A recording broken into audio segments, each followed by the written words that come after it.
सत श्री अकाल, मैं सोम सहोता तो तुसी वेख रहे हो ਏਵਨ पंजाबी टीवी।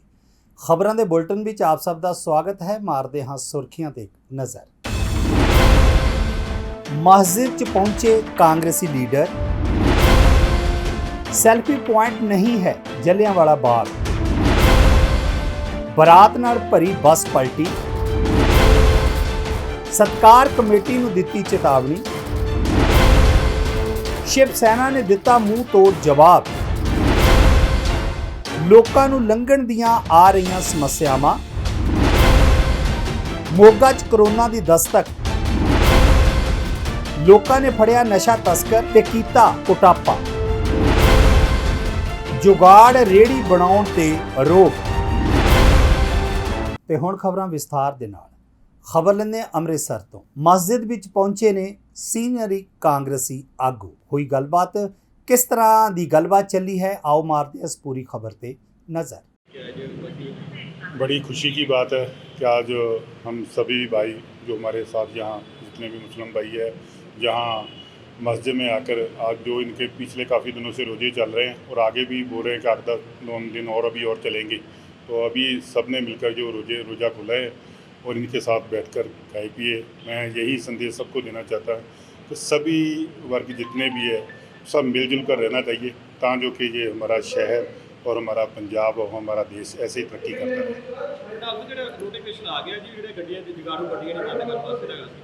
ਜਿਹੜੇ ਟ੍ਰੈਫਿਕ ਦੀਆਂ ਸਾਡੇ ਕੋਲ ਆਰਡਰ ਆ ਰਹੇ ਆ, ਉਹਦੇ ਮੁਤਾਬਕ ਅਸੀਂ ਸਾਡੇ ADCP ਟ੍ਰੈਫਿਕ ACP ਟ੍ਰੈਫਿਕ ਆ, ਉਹਨਾਂ ਨੂੰ ਨਾਲ ਦੀ ਨਾਲ ਅਸੀਂ ਉਹਨਾਂ ਨੂੰ ਗਾਈਡ ਕਰਦੇ ਰਹਿੰਦੇ ਹਾਂ, ਸੰਦੇਸ਼ ਭੇਜਦੇ ਰਹਿੰਦੇ ਹਾਂ ਔਰ ਉਹਨਾਂ ਦੇ ਮੁਤਾਬਕ ਜਿਹੜੀ ਹੈ ਕਾਨੂੰਨੀ ਕਾਰਵਾਈ ਔਰ ਜਿਹੜਾ ਪਹਿਲਾਂ ਮੈਸੇਜ ਦੇਣਾ ਉਹ ਸਾਰੀ ਜਿਹੜੀ ਕਾਰਵਾਈ ਚੱਲ ਰਹੀ ਹੈ। ਕਿੰਨੇ ਚਿਰ ਨੂੰ ਵੈਸੇ ਇੱਕ ਦੋ ਉਹਨਾਂ ਦਾ ਜਿਹੜਾ ਐਲਾਨ ਕਰਵਾ ਲਿਆ ਜਾਏਗਾ? ਜਲਦੀ ਕਰਵਾ ਲਾਂਗੇ, ਜਲਦੀ ਕਰਵਾ। खबर लेने अमृतसर तो। सैल्फी पॉइंट नहीं है जलियांवाला बाग। दोस्तों ये कोई शक नहीं है कि जलियांवाला बाग एक अजिहा स्थान है जिथे कि बहुत सारे लोगों दियां कुर्बानियां नाल भरिया पिया है और अज भी इतिहास जिहड़ा है उस चीज़ नूं दोहरा रहा है। जदों असीं उत्थे जांदे हां तां सचमुच सानूं उस समय के हालातां तो जाणू होना पैंदा है। वेखो पूरी खबर।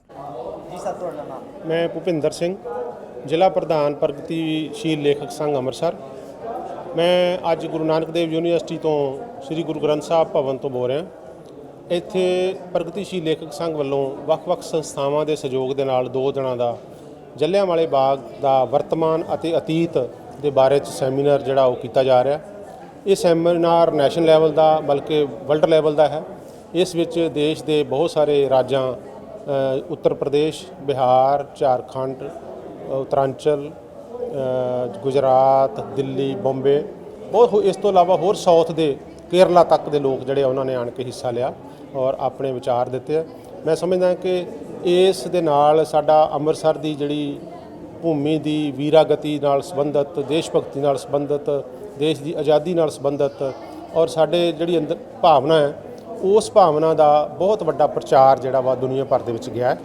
ਇਸ ਤਰ੍ਹਾਂ ਦੀ ਸਾਡੀ ਜਿਹੜੀ ਸੱਭਿਅਤਾ ਆ ਪੰਜਾਬੀਆਂ ਦੀ ਜਿਹੜੀ ਤਗੜੇ ਹੋਣ ਦੀ ਭਾਵਨਾ ਹੈ, ਜਿਹੜੀ ਉਹਨਾਂ ਦੀ ਜਿਹੜੀ ਆ ਆਪਣੇ ਆਪ ਦੇ ਵਿੱਚ ਜਿਹੜੀ ਇਹ ਸ਼ੋਅ ਕਰਦੀ ਹੈ ਕਿ ਅਸੀਂ ਇੱਕ ਵੱਡੀ ਗਿਣਤੀ, ਭਾਵੇਂ ਭਾਰਤ ਦੇ ਵਿੱਚ ਛੋਟੀ ਗਿਣਤੀ ਹੋਣ ਦੇ ਬਾਵਜੂਦ ਵੀ ਵੱਡੀ ਗਿਣਤੀ ਦੇ ਹਿੱਤਾਂ ਵਾਸਤੇ ਅਸੀਂ ਲੜਦੇ ਹਾਂ।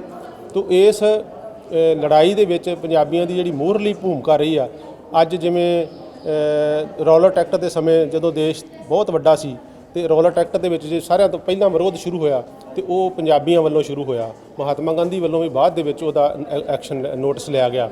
ਇਸੇ ਤਰ੍ਹਾਂ ਜੇ ਕਿਸਾਨਾਂ ਦੇ ਉੱਤੇ ਕੋਈ ਮੂਵਮੈਂਟ ਚੱਲੀ ਆ ਤੇ ਉਹਦਾ ਵੀ ਸਾਰਿਆਂ ਤੋਂ ਪਹਿਲਾਂ ਪੰਜਾਬ ਦੇ ਕਿਸਾਨਾਂ ਨੇ ਅੱਗੇ ਹੋ ਕੇ ਲੜਿਆ।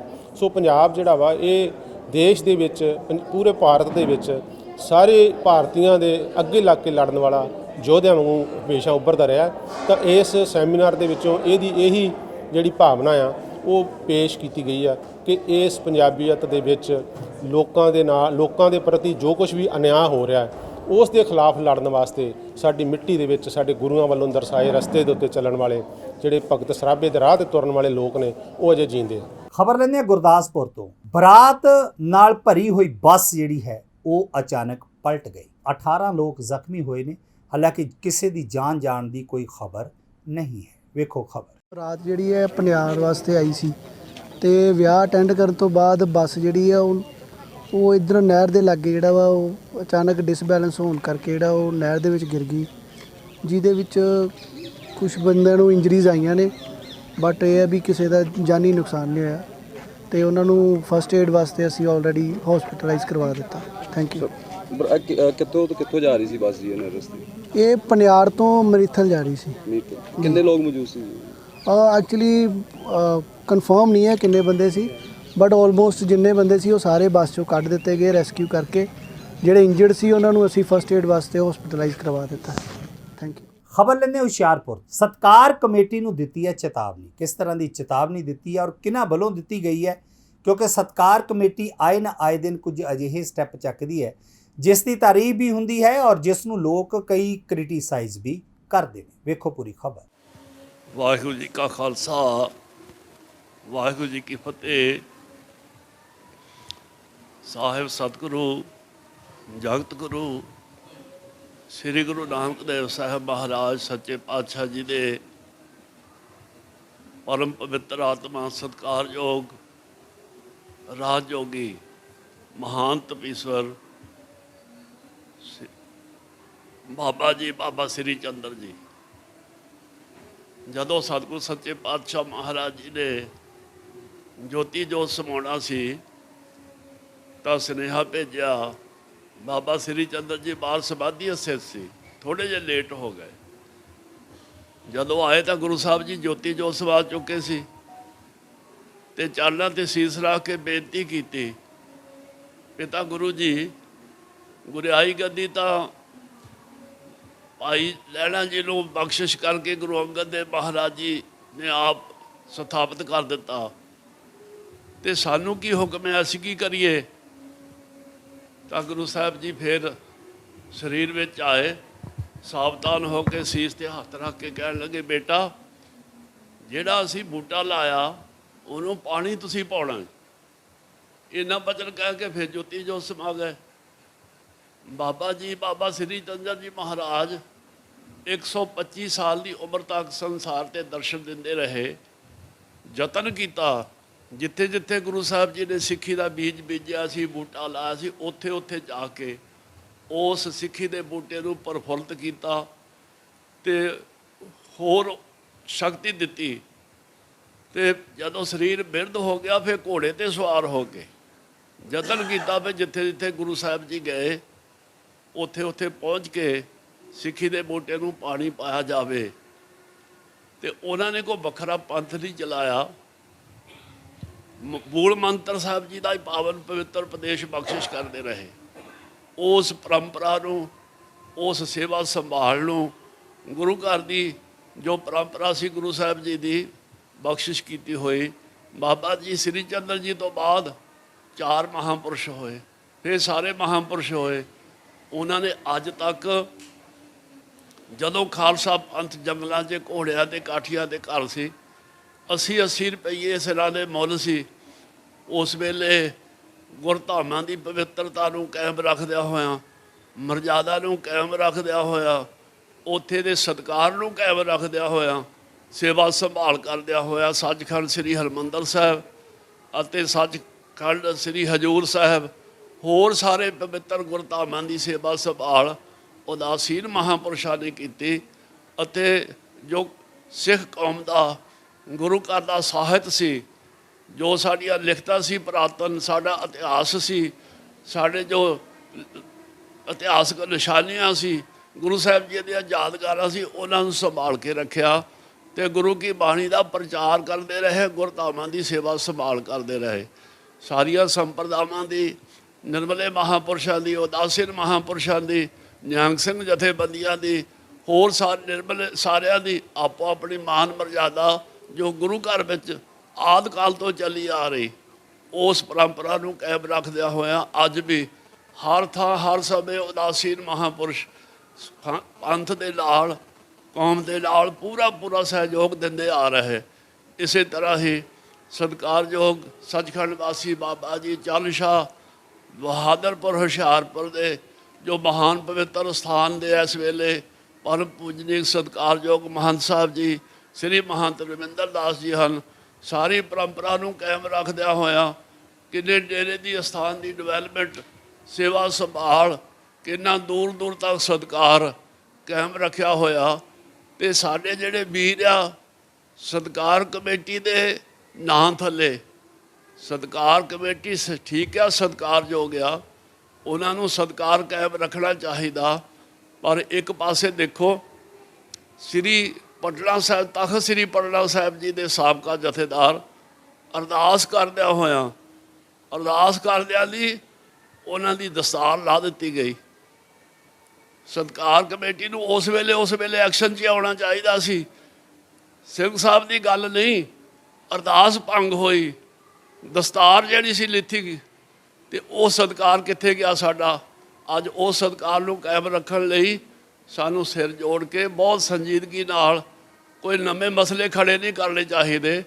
ਹੋਰ ਕਈ ਪਾਸਿਆਂ ਤੋਂ ਪੰਥ 'ਤੇ ਲੁਕਵੇਂ ਤਰੀਕੇ ਨਾਲ, ਗੋਝੇ ਤਰੀਕਿਆਂ ਨਾਲ ਹਮਲੇ ਹੋ ਰਹੇ ਆ, ਤੇ ਇਹ ਸਾਰੇ ਕੋਈ ਗੱਲ ਕਿਸੇ ਤਰ੍ਹਾਂ ਦੀ ਹੋਵੇ ਤਾਂ ਬੈਠ ਕੇ ਵਿਚਾਰ ਕੀਤੀ ਜਾ ਸਕਦੀ ਆ। ਸ੍ਰੀ ਅਕਾਲ ਤਖ਼ਤ ਸਾਹਿਬ ਸਾਡੀ ਸੁਪਰੀਮ ਆ, ਤੇ ਸੁਪਰੀਮ ਸ੍ਰੀ ਅਕਾਲ ਤਖ਼ਤ ਸਾਹਿਬ ਦੀ ਛਤਰ ਛਾਇਆ ਥੱਲੇ ਕੋਈ ਸਾਨੂੰ ਇਤਰਾਜ਼ ਆ, ਸਾਨੂੰ ਕੋਈ ਰੋਸ ਆ, ਸਾਡਾ ਕੋਈ ਮਸਲਾ ਆ, ਅਸੀਂ ਸ੍ਰੀ ਅਕਾਲ ਤਖ਼ਤ ਸਾਹਿਬ 'ਤੇ ਪੇਸ਼ ਕਰ ਸਕਦੇ ਹਾਂ, ਲਿਖਤੀ ਰੂਪ 'ਚ ਹਾਜ਼ਰ ਹੋ ਕੇ, ਸਰੀਰਕ ਤੌਰ 'ਤੇ ਹਾਜ਼ਰ ਹੋ ਕੇ ਵੀ ਕਰ ਸਕਦੇ ਹਾਂ। ਪਰ ਕੋਈ ਐਸੀ ਹਰਕਤ ਨਾ ਕਰੇ ਕਿ ਅਸੀਂ ਗੁਰਦੁਆਰਾ ਦਰਬਾਰ ਸ੍ਰੀ ਬਹਾਦਰਪੁਰ ਮਹਾਂਪੁਰਸ਼ਾਂ ਦੇ ਅਸਥਾਨ ਵੱਲ ਅਸੀਂ ਕੋਈ ਆ ਕੇ ਇੱਥੇ ਹੁੱਲੜਬਾਜ਼ੀ ਕਰੀਏ ਜਾਂ ਕੋਈ ਕਿਸੇ ਤਰ੍ਹਾਂ ਦੀ ਹੋਰ ਹਰਕਤ ਕਰਨ ਦਾ ਯਤਨ ਕਰੀਏ। ਮਿਸਲ ਸ਼ਹੀਦਾਂ ਤਰਨਾ ਨਾਲ ਹਰੀਆ ਮੇਲਾ ਜਥੇਬੰਦੀ ਦੇ ਸੇਵਾਦਾਰ ਹੋਣ ਦੇ ਨਾਤੇ ਅਤੇ ਸਮੂਹ ਨਿਹੰਗ ਸਿੰਘ ਦਲਾਂ ਦੇ ਮੁੱਖ ਬੁਲਾਰੇ ਹੋਣ ਦੇ ਨਾਤੇ ਮੈਂ ਸਤਿਕਾਰ ਕਮੇਟੀ ਦੇ ਵੀਰਾਂ ਨੂੰ ਬੇਨਤੀ ਕਰਦਾ, ਕੋਈ ਗੱਲ ਹੈ ਮੇਰੇ ਨਾਲ ਆ ਕੇ ਬੈਠ ਕੇ ਕਰ ਲਓ, ਆਪਾਂ ਬੈਠ ਕੇ ਮਸਲਾ ਹੱਲ ਕਰ ਲਵਾਂਗੇ। ਪਰ ਐਸੀ ਹਰਕਤ ਕਰਨ ਦੀ ਕਦੀ ਵੀ ਜ਼ੁਰਤ ਨਾ ਕਰਿਓ, ਕਿਉਂਕਿ ਮੋਰੇ ਅਸੀਂ ਹੋਣਾ। ਵਾਹਿਗੁਰੂ ਜੀ ਕਾ ਖਾਲਸਾ, ਵਾਹਿਗੁਰੂ ਜੀ ਕੀ ਫਤਿਹ। ਖਬਰ ਲੈਂਦੇ ਹੁਸ਼ਿਆਰਪੁਰ ਤੋਂ। ਸ਼ਿਵ ਸੈਨਾ ਨੇ ਮੂੰਹ ਤੋੜ ਜਵਾਬ ਦਿੱਤਾ ਹੈ। ਸ਼ਿਵ ਸੈਨਾ ਦੀ ਜੇ ਗੱਲ ਕਰੀਏ ਤੇ ਇਹਨਾਂ ਦਿਨਾਂ ਦੇ ਵਿੱਚ ਪੰਜਾਬ ਦੇ ਬਹੁਤ ਸਾਰੇ ਹਿੱਸਿਆਂ ਦੇ ਵਿੱਚ ਔਰ ਖਾਸ ਕਰਕੇ ਕਈ ਸਟੇਟਸ ਦੇ ਵਿੱਚ ਖਾਲਿਸਤਾਨ ਦੇ ਪੋਸਟਰ ਲੱਗਣ ਤੋਂ ਬਾਅਦ ਸ਼ਿਵ ਸੈਨਾ ਨੇ ਆਪਣੀ ਨਾਰਾਜ਼ਗੀ ਦਾ ਇਜ਼ਹਾਰ ਕੀਤਾ ਹੈ। ਵੇਖੋ ਪੂਰੀ ਖਬਰ। ਹਾਂਜੀ, ਕੀ ਮਾਮਲਾ ਕੀ ਹੈਗਾ ਜਿਹੜਾ 29 ਤਰੀਕ? ਸਭ ਤੋਂ ਪਹਿਲਾਂ ਤਾਂ ਮੈਂ ਇੱਥੋਂ ਹੀ ਸ਼ੁਰੂ ਕਰਾਂਗਾ। ਮਾਮਲਾ ਆਪਣੇ ਆਪ ਸਮਝ ਆਇਆ। ਖਾਲਿਸਤਾਨ ਮੁਰਦਾਬਾਦ। ਖਾਲਿਸਤਾਨ ਮੁਰਦਾਬਾਦ ਹੈ, ਦੇਸ਼ ਦੇ ਲਈ ਮੁਰਦਾਬਾਦ ਰਹੇਗਾ। ਆ ਥੋੜੇ ਦਿਨ ਪਹਿਲਾਂ ਹੀ ਇੱਕ ਕੈਨੇਡਾ 'ਚ ਬੈਠਾ ਦੇਸ਼ ਦਾ ਗੱਦਾਰ, ਦੇਸ਼ ਦੇ ਟੁਕੜੇ ਕਰਨ ਵਾਲਾ, ਪੂਰੀਆਂ ਕੋਸ਼ਿਸ਼ਾਂ ਦੇ ਵਿੱਚ ਹਰ ਸਮੇਂ ਰਹਿੰਦਾ ਹੈ। ਨਾ ਤੁਸੀਂ ਮੇਰੀ ਗੱਲ ਤੋਂ ਜਾਣ ਹੀ ਗਏ ਹੋਣੇ ਹੋ। ਗੁਰਵੰਤ ਸਿੰਘ ਪੰਨੂ, ਸਿਰੋਂ ਮੋਨਾ, ਦਾੜੀ ਕੱਟਿਓ, ਗੱਲਾਂ ਸਿੱਖੀ ਦੀਆਂ ਕਰਦਾ ਕਿ ਖਾਲਿਸਤਾਨ ਬਣ ਕੇ ਰਹੂਗਾ। ਹਿੰਦੂਆਂ ਤੋਂ ਮੰਗ ਕਰਦਾ ਖਾਲਿਸਤਾਨ ਬਣਾਉਣਾ, ਸਰਕਾਰਾਂ ਤੋਂ ਮੰਗ ਕਰਦਾ ਖਾਲਿਸਤਾਨ ਬਣਾ ਦਿਓ, ਮੈਂ ਝੰਡੇ ਲਹਿਰਾ ਦਿਓ। ਝੁੰਡਿਆਂ ਨਾਲ ਖਾਲਿਸਤਾਨ ਨਹੀਂ ਇੱਧਰ ਬਣਨਾ। ਇਹ ਗਰੰਟੀ ਹੈ ਕਿ ਜਿਹੜਾ ਸਾਡਾ ਦੇਸ਼ ਦਾ ਸੰਵਿਧਾਨ ਹੈ ਨਾ, ਉਹਦੇ ਵਿੱਚ ਖਾਲਿਸਤਾਨ ਲਈ ਕੋਈ ਜਗ੍ਹਾ ਹੀ ਨਹੀਂ। ਖਾਲਿਸਤਾਨ ਮਿਲ ਸਕਦਾ ਕੈਨੇਡਾ ਦੇ ਵਿੱਚ, ਲੈ ਲਓ ਜੇ ਤੂੰ ਕੈਨੇਡਾ ਵਿੱਚ ਰਹਿਣਾ ਤਾਂ। ਸੋ ਇਹੋ ਜਿਹੇ ਕੁੱਤਿਆਂ ਦੀਆਂ ਧਮਕੀਆਂ ਤੋਂ ਡਰਨ ਵਾਲੇ ਅਸੀਂ ਨਹੀਂ ਹਾਂ, ਪਰ ਇਹੋ ਜਿਹੇ ਕੁੱਤਿਆਂ ਦੀਆਂ ਇਹੋ ਜਿਹੀਆਂ ਫੁੰਕਾਰਾਂ, ਬਿਨਾਂ ਜ਼ਹਿਰ ਤੋਂ ਫੁੰਕਾਰਾਂ ਜਿਹੜੇ ਮਾਰਦੇ ਰਹਿੰਦੇ ਨੇ, ਉਹਨਾਂ ਨੂੰ ਆਪਣੇ ਵਿੱਚ ਆਤਮਸਾਤ ਕਰਨ ਵਾਲਾ ਇੱਕ ਰਾਜਪੁਰੇ ਤੋਂ ਵੀ ਜੰਮ ਪਿਆ। ਉਸ ਨੂੰ ਕਿਹਾ ਜਾਂਦਾ ਹੈਗਾ ਬਲਜਿੰਦਰ ਸਿੰਘ ਪਰਵਾਨਾ। ਉਹ ਅਕਸਰ ਪੋਸਟਰਾਂ ਨੂੰ ਕਿਰਪਾਨਾਂ ਦੇ ਨਾਲ ਪਾੜ ਕੇ ਆਪਣੀ ਮਰਦਾਨਗੀ ਸਮੇਂ-ਸਮੇਂ ਤੇ ਦਿਖਾ ਕੇ 5-7 ਜ਼ਹਿਰੀਲੇ ਬੋਲ ਕੇ ਪੰਜਾਬ ਦੇ ਵਿੱਚ ਹਿੰਦੂ ਸਿੱਖਾਂ ਦੇ ਵਿੱਚ ਦੁਬਾਰਾ ਦਰਾਰ ਪਾਉਣ ਦੀ ਕੋਸ਼ਿਸ਼ ਕਰਦਾ। ਸੋ ਖਾਲਿਸਤਾਨ ਮੁਰਦਾਬਾਦ ਮਾਰਚ 29 ਤਰੀਕ ਨੂੰ ਪਟਿਆਲਾ ਦੇ ਵਿੱਚ ਬੜੇ ਜ਼ੋਰ ਸ਼ੋਰ ਦੇ ਨਾਲ ਕੱਢਿਆ ਜਾ ਰਿਹਾ ਹੈ ਔਰ ਸਾਰਾ ਦੇਸ਼ ਹਿੰਦੂਆਂ ਤੇ ਸਿੱਖਾਂ ਦੇ ਰਿਸ਼ਤੇ ਉਸ ਦੇ ਨਾਲ ਹੀ ਇੱਕ ਹੋਣ ਜਾ ਰਹੇ ਨੇ। ਇਸ ਤੋਂ ਡਰਦੇ ਹੋਏ ਬਲਜਿੰਦਰ ਸਿੰਘ ਪਰਵਾਨਾ ਨੇ ਇੱਕ ਧਮਕੀ ਦੇਤੀ ਐਸਐਸਪੀ ਨਾਨਕ ਸਿੰਘ ਦੇ ਦਫ਼ਤਰ ਜਾ ਕੇ ਕਿ ਜੇ ਕੋਈ ਖਾਲਿਸਤਾਨ ਮੁਰਦਾਬਾਦ ਕਹੂੰਗਾ ਤਾਂ ਮੈਂ ਉਸ ਦੀ ਗਰਦਨ ਲਾ ਦਊਂਗਾ। ਉਹ ਮੂਰਖ ਇਨਸਾਨ, ਫਲੈਕਸਾਂ ਪਾਉਣੀਆਂ ਹੋਰ ਚੀਜ਼ਾਂ ਹੈ। ਬੰਦਿਆਂ ਤੇ ਜਦੋਂ ਕਿਰਪਾਨਾਂ ਮਾਰਨ ਆਉਣਾ ਤਾਂ ਕਿਸੇ ਨੇ ਚੂੜੀਆਂ ਨਹੀਂ ਪਾਈਆਂ। ਅਸੀਂ ਕਹਿ ਰਹੇ ਹਾਂ ਹੁਣ ਵੀ ਖਾਲਿਸਤਾਨ ਮੁਰਦਾਬਾਦ ਇਕੱਲੇ ਘੁੰਮਦੇ ਹਾਂ, ਲਾ ਕੇ ਦਿਖਾ ਗਰਦਨ ਜੇ ਦਮ ਹੈ ਤਾਂ। ਬਕਵਾਸ ਕਰਨੀ ਬੜੀ ਸੌਖੀ ਹੈ। ਖਾਲਿਸਤਾਨ ਦਾ ਨਾਮ ਕਿਉਂ ਰੱਖਿਆ ਗਿਆ? ਕਿ ਦੇਸ਼ ਦੇ ਇੱਕ ਟੁਕੜੇ ਹੋ ਜਾਣ। ਅੰਤਕਵਾਦ ਲਹਿਰ ਚੱਲੀ, ਸਾਰੇ ਪੰਜਾਬ ਨੇ ਸਵੀਕਾਰ ਕੀਤਾ ਕਿ ਅਸੀਂ ਹਿੰਦੂ ਸਿੱਖਾਂ ਦਾ 9 ਮਾਸ ਦਾ ਰਿਸ਼ਤਾ ਅਸੀਂ ਅਲੱਗ ਨਹੀਂ ਹੋ ਸਕਦੇ। ਸਾਡੀ ਰੋਜੀ ਤੇ ਬੇਟੀ ਸਾਂਝੀ ਹੈ, ਅਸੀਂ ਇਸ ਨੂੰ ਅਲੱਗ ਨਹੀਂ ਕਰ ਸਕਦੇ। ਉਸ ਦਾ ਫੈਸਲਾ ਹੋ ਗਿਆ, ਪੰਜਾਬ ਦੇ ਸ਼ਾਂਤੀ ਹੋਈ। ਅੱਜ ਹਿੰਦੂ ਸਿੱਖ ਇੱਕ ਦੂਜੇ ਦੇ ਸਹੁੰ ਖਾਣ ਨੂੰ ਤਿਆਰ ਹੁੰਦੇ ਨੇ, ਇੱਕ ਦੂਜੇ ਦੇ ਪਿੱਛੇ ਉਹਨਾਂ ਦੇ ਹੱਕਾਂ ਦੇ ਲਈ ਸੰਘਰਸ਼ ਕਰਨ ਲਈ ਤਿਆਰ ਹੁੰਦੇ ਨੇ। ਤੂੰ ਟੁੱਚਾ ਜਿਹਾ ਬੰਦਾ ਉੱਥੋਂ ਕਹਿ ਰਿਹਾ ਮੈਂ ਗਰਦਨਾਂ ਲਾ ਦਊਂਗਾ, ਉਹ ਦਮ ਹੈ ਤਾਂ ਲਾ ਕੇ ਦਿਖਾ। ਆਪਣੇ ਤੇਰੇ ਰਾਜਪੁਰੇ ਦੇ ਵਿੱਚ ਹੀ ਸਾਡੇ ਉਸਤਾਦ ਹੀ ਕਹਿ ਲਓ ਪਵਨ ਸ਼ਰਮਾ ਜੀ, ਜਿਨ੍ਹਾਂ ਨੇ ਖਾਲਿਸਤਾਨ ਮੁਰਦਾਬਾਦ ਦੇ ਖਿਲਾਫ ਲਹਿਰ ਚਲਾਈ ਸੀਗੀ, ਅੱਜ ਹਰ ਪੰਜਾਬੀ ਦੇ ਦਿਲ ਦੇ ਵਿੱਚ ਹੈ। ਸੋ 29 ਤਰੀਕ ਨੂੰ ਹਰ ਹਾਲਤ ਦੇ ਵਿੱਚ ਪਟਿਆਲੇ ਦੇ ਵਿੱਚ ਖਾਲਿਸਤਾਨ ਮੁਰਦਾਬਾਦ ਮਾਰਚ ਨਿਕਲੂਗਾ। ਹਾਂ, ਇਹ ਗੱਲ ਵੱਖਰੀ ਹੈ ਕਿ ਸਰਕਾਰਾਂ ਘਰਾਂ 'ਚ ਨਜ਼ਰਬੰਦ ਕਰ ਦੇਣ, ਪਰ ਫਿਰ ਵੀ ਨਿਕਲੂਗਾ। ਖਾਲਿਸਤਾਨ ਮੁਰਦਾਬਾਦ, ਖਾਲਿਸਤਾਨ ਮੁਰਦਾਬਾਦ ਹੈ, ਮੁਰਦਾਬਾਦ ਰਹੂਗਾ, ਖਾਲਿਸਤਾਨ ਮੁਰਦਾਬਾਦ। ਖਬਰ ਲੈਂਦੇ ਲੁਧਿਆਣੇ ਤੋਂ। ਲੋਕਾਂ ਨੂੰ ਲੰਘਣ ਦੀਆਂ ਬਹੁਤ ਸਾਰੀਆਂ ਸਮੱਸਿਆਵਾਂ ਆਉਂਦੀਆਂ ਨੇ, ਬਹੁਤ ਸਾਰੀ ਰਸਤੇ ਅਜਿਹੇ ਬਲੌਕ ਕਰ ਦਿੰਦੇ ਨੇ ਸਮਾਨ ਰੱਖ ਕੇ ਕਿ ਸੱਚਮੁੱਚ ਆਉਣ ਜਾਣ ਵਾਲਿਆਂ ਦੀਆਂ ਸਮੱਸਿਆਵਾਂ ਵੱਧਦੀਆਂ ਨੇ। ਵੇਖੋ ਪੂਰੀ ਖਬਰ। ਜੀ ਇਹ ਜਿਹੜੀ ਜਗ੍ਹਾ ਹੈ ਪਬਲਿਕ ਦੀ ਜਗ੍ਹਾ ਵਾ, ਕਿਤੇ ਵੀ ਕੋਈ ਹੱਕ ਨਹੀਂ ਹੈ ਕਿ ਪਬਲਿਕ ਦੀ ਜਗ੍ਹਾ ਦੇ ਉੱਤੇ ਆਪਾਂ ਮਾਲ ਰੱਖ ਸਕੀਏ। ਲੋਕ ਆਪਣੇ ਜੇ ਉਹਨਾਂ ਨੇ ਕੰਮ ਕਰਨਾ, ਐਡੇ ਐਡੇ ਵੱਡੇ ਕੰਮ ਕਰਨ ਦੇ ਤਾਂ ਆਪਣਾ ਗਡਾਊਨ ਲੈਣ, ਗਡਾਊਨਾਂ ਵਿੱਚ ਸਮਾਨ ਰੱਖਣ। ਇਹਨਾਂ ਦਾ ਕੀ ਕੰਮ ਹੈ? ਮੇਰੀ ਖੁਦ ਦੀ ਗੱਡੀ ਦਾ ML ਦਾ ਟਾਇਰ ਪਟਿਆ, ਮੈਂ ਉਹਨਾਂ ਨੂੰ ਫੋਨ ਤੇ ਵੀ ਦੱਸਿਆ, ਮੈਨੂੰ ਇੱਕ ਜਗ੍ਹਾ ਮਿਲੇ, ਮੈਂ ਉਹਨਾਂ ਨੂੰ ਦੱਸਿਆ ਕੋਈ ਨਹੀਂ ਸਰ ਜੀ ਆਪਾਂ ਕਰ ਲਾਂਗੇ, ਕਿਉਂ ਤਾਂ ਮੇਰੇ ਕੋਲ ਰਿਕਾਰਡਿੰਗ ਵੀ ਪਈ ਆ ਉਹਨਾਂ ਦੀ, ਠੀਕ ਹੈ ਜੀ ਆਪਾਂ ਕਰ ਲਾਂਗੇ ਸਰ ਜੀ। ਤੇ ਆ ਮੇਰੇ ਨਾਲ ਦੇ ਪੜੋਸੀ ਨੇ, ਆ ਬਾਲਕਿਸ਼ਨ ਜੀ ਉਹਨਾਂ ਦੇ ਬੇਟੇ ਗੁਰਦੀਪ ਕੁਮਾਰ ਵਰਮਾ ਜੀ, ਇਹਨਾਂ ਦੀ ਗੱਡੀ ਦੇ 2 ਟਾਇਰ ਪਾਟੇ ਨੇ, ਇਹ ਵੀ ਮੈਂ ਉਹਨਾਂ ਨੂੰ ਕੰਪਲੇਂਟ ਦਿੱਤੀ ਆ। ਹਾਂਜੀ ਆਪਾਂ ਕਰ ਲਾਂਗੇ। ਮੇਰਾ ਕੱਲ ਵੀ ਮੈਂ ਉਹਨਾਂ ਨੂੰ ਫੋਨ ਕਰਦਾ ਰਿਹਾ, ਉਹਨਾਂ ਨੇ ਫੋਨ ਨਹੀਂ ਚੱਕੇ।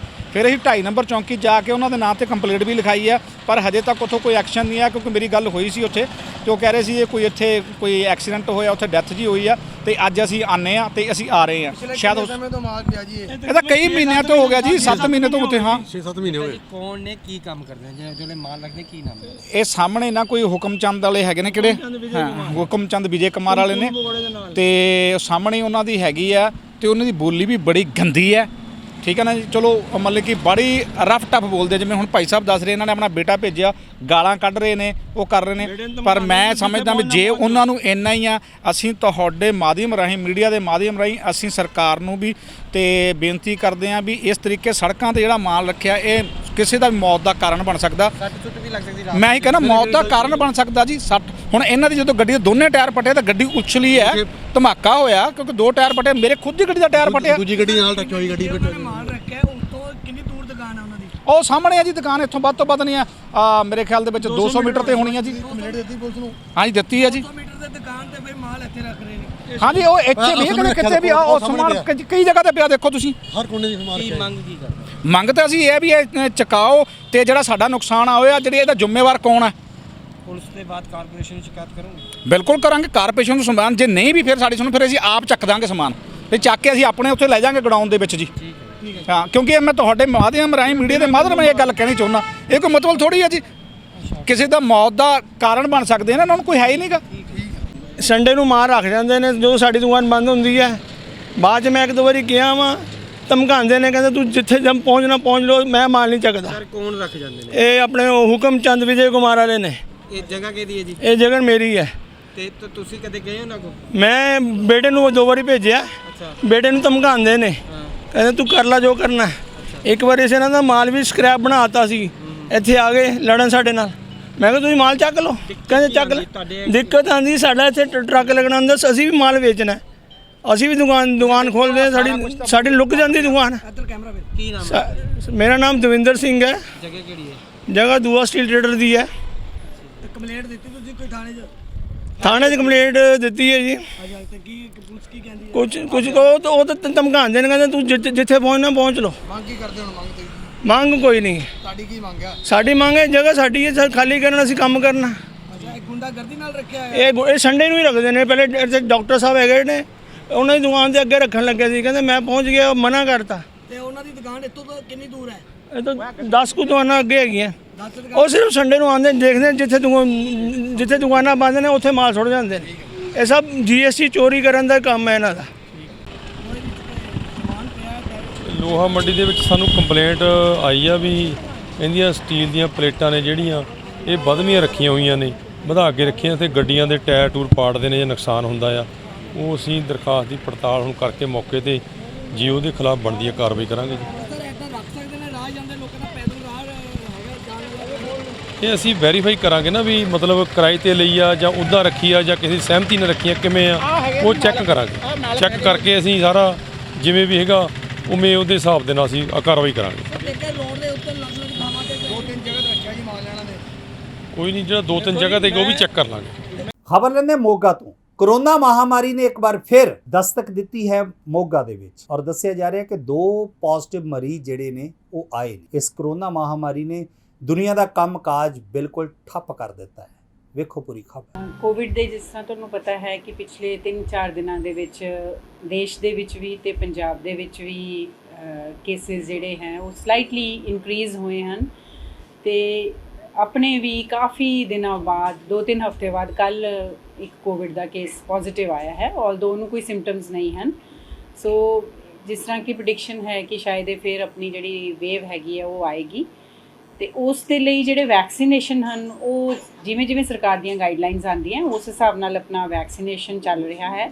ਜਿਵੇਂ ਫਰਸਟ ਡੋਜ਼ ਦੇ ਵਿੱਚ ਆਪਾਂ ਆਲਮੋਸਟ ਸਾਰੇ ਪਿੰਡ ਹੀ ਕਵਰ ਕਰ ਲਏ ਹਨ।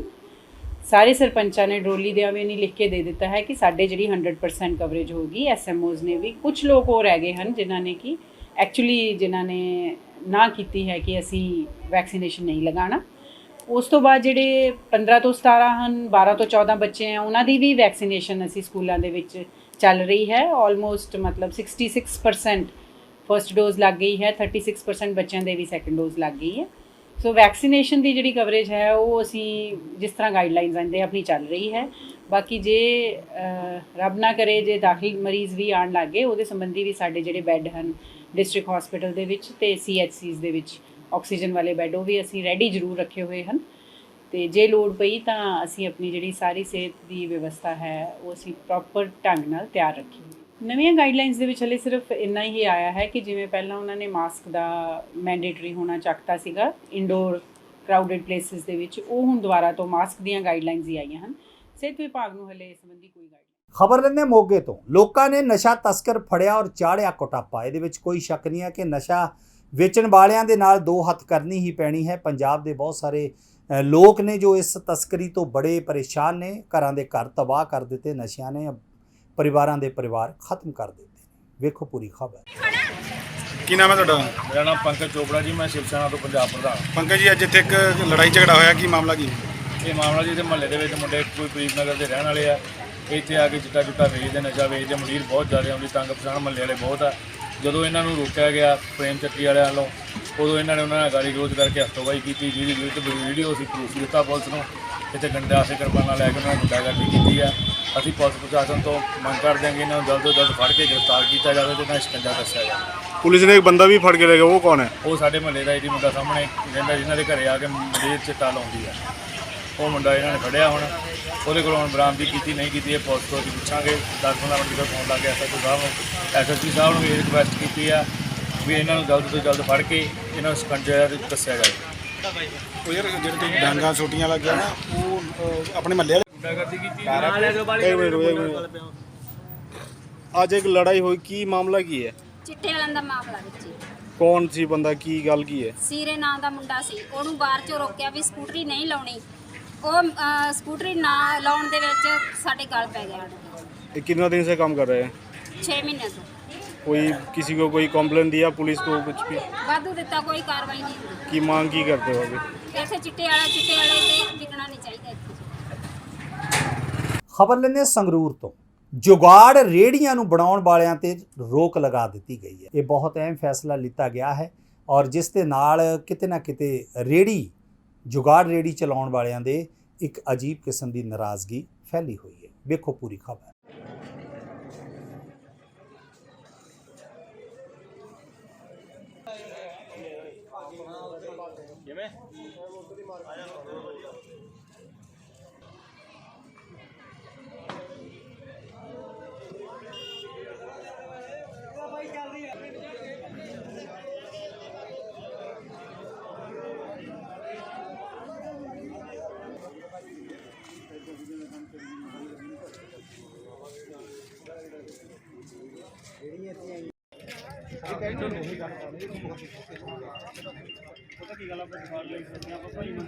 ਬਸ ਨਿਮਰਤਾ ਨਾਲ ਹੀ ਬੇਨਤੀ ਹੈ ਬਈ ਸਰਕਾਰ ਨੂੰ ਹੱਥ ਬੰਨ ਕੇ ਬੇਨਤੀ ਹੈ ਕਿ ਸਾਨੂੰ ਰੁਜ਼ਗਾਰ ਦਿੱਤਾ ਜਾਵੇ ਸਾਡਾ ਰੁਜ਼ਗਾਰ ਨਾ ਹੋਰ ਆਪਣਾ ਕਿਸੇ ਨਾਲ ਨਾ ਸਾਡਾ ਕੋਈ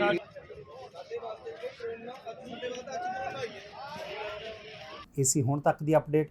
ਨਵੀਆਂ ਤੇ ਤਾਜ਼ਾ ਖਬਰਾਂ ਲਈ ਜੁੜੇ ਰਹੋ A1 ਪੰਜਾਬੀ ਟੀਵੀ ਦੇ ਨਾਲ। ਫ੍ਰੀ ਲੀਫ ਆਯੁਰਵੈਦਿਕ ਆਇਲ 125 ਬਿਮਾਰੀਆਂ ਦਾ ਸੰਪੂਰਨ ਇਲਾਜ, ਜਿਵੇਂ ਗਠੀਆ, ਸਰਵਾਈਕਲ, ਮਾਈਗ੍ਰੇਨ ਅਤੇ ਸਰੀਰ ਵਿੱਚ ਕਿਸੇ ਵੀ ਕਿਸਮ ਦੀ ਦਰਦ ਕਿਉਂ ਨਾ ਹੁੰਦੀ ਹੋਵੇ, ਇੱਥੋਂ ਤੱਕ ਕਿ ਬਲੌਕੇਜ ਦੇ ਨਾਲ ਬਣੀਆਂ ਕਈ ਬਿਮਾਰੀਆਂ ਦਾ ਇੱਕੋ ਇੱਕ ਇਲਾਜ ਹੈ ਫ੍ਰੀ ਰਿਲੀਫ ਆਯੁਰਵੈਦਿਕ ਆਇਲ, यानी कि 125 बीमारियां ਦਾ ਸੰਪੂਰਨ ਇਲਾਜ। ਫ੍ਰੀ ਰਿਲੀਫ ਵਿਜ਼ੀਲੈਕਸ weight lose, ਮੋਟਾਪੇ ਤੋਂ ਪਰੇਸ਼ਾਨ ਹੋਣ ਦੀ ਜ਼ਰੂਰਤ ਨਹੀਂ, ਵਜ਼ਨ ਘਟਾਓ ਤੇ ਖੁਸ਼ ਹੋ ਜਾਓ। ਫ੍ਰੀ ਰਿਲੀਫ ਪਾਵਰ ਮਰਦਾਨਾ ਕਮਜ਼ੋਰੀ ਨੂੰ ਖਤਮ ਕਰਦਾ ਹੈ ਤੇ ਨਰਕ ਭਰੀ ਜ਼ਿੰਦਗੀ ਵਿੱਚ ਲਿਆਉਂਦਾ ਹੈ ਰੌਣਕ।